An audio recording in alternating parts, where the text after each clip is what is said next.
You've logged hours in Muay Thai, BJJ, maybe some MMA.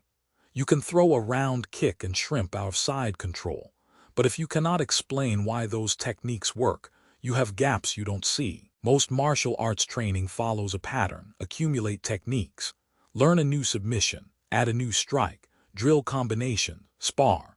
This produces competent hobbyists who can hold their own in the gym. What it does not produce is someone who understands why combat works the way it does. The technique collector asks, what else can I add? The system student asks, what fundamental elements make all techniques work? You approach combat from first principles, not from a pile of moves. When you build from the ground up, you see the framework that governs every unarmed interaction. That framework gives you adaptability. Without it, you react based on memory, not understanding. You need to shift from collecting to connecting. When you walk through the gate with existing experience, you move directly into intermediate skill development. This is where gaps reveal themselves. You examine 6 core skills: guarding, striking, blocking, parrying, grappling, throwing. Most cross-trained students develop 2 or 3 extensively. The striker has gaps in parrying and grappling. The grappler lacks functional striking or throwing mechanics. The MMA veteran has touched all 6 but rarely develops each to the same standard. You cannot assume your strengths cover your weaknesses. Each skill set demands individual attention. When you test them under controlled application, you see exactly where your foundation cracks.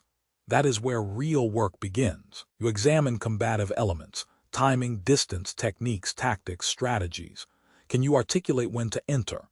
Can you recognize the specific condition that calls for a particular response? Do you understand the difference between a tactic, what you aim to achieve in this exchange, and a strategy, how you approach the entire engagement? Most cannot. They react based on feel. They train responses but not recognition. When something happens, you must observe, recognize, then respond. If the response happens before recognition completes, your processing is subconscious. That means it is inconsistent. You need to slow down your decision-making so you can identify the condition that triggers your action. That precision separates a trained fighter from a hobbyist. Here is the reality. Against a complete analytical framework that examines human elements, biomechanical elements, combative elements, processing elements, psychology elements, and environmental elements, everyone has gaps. The Muay Thai specialist has gaps in grappling understanding. The BJJ specialist has gaps in striking biomechanics. The MMA veteran trains across ranges but rarely examines the elemental principles that connect them. This is not a judgment. It is what happens when training organizes around styles rather than first principles. You do not ask what style do you train. You ask 6 broader questions. Against those 6 questions, no one arrives complete.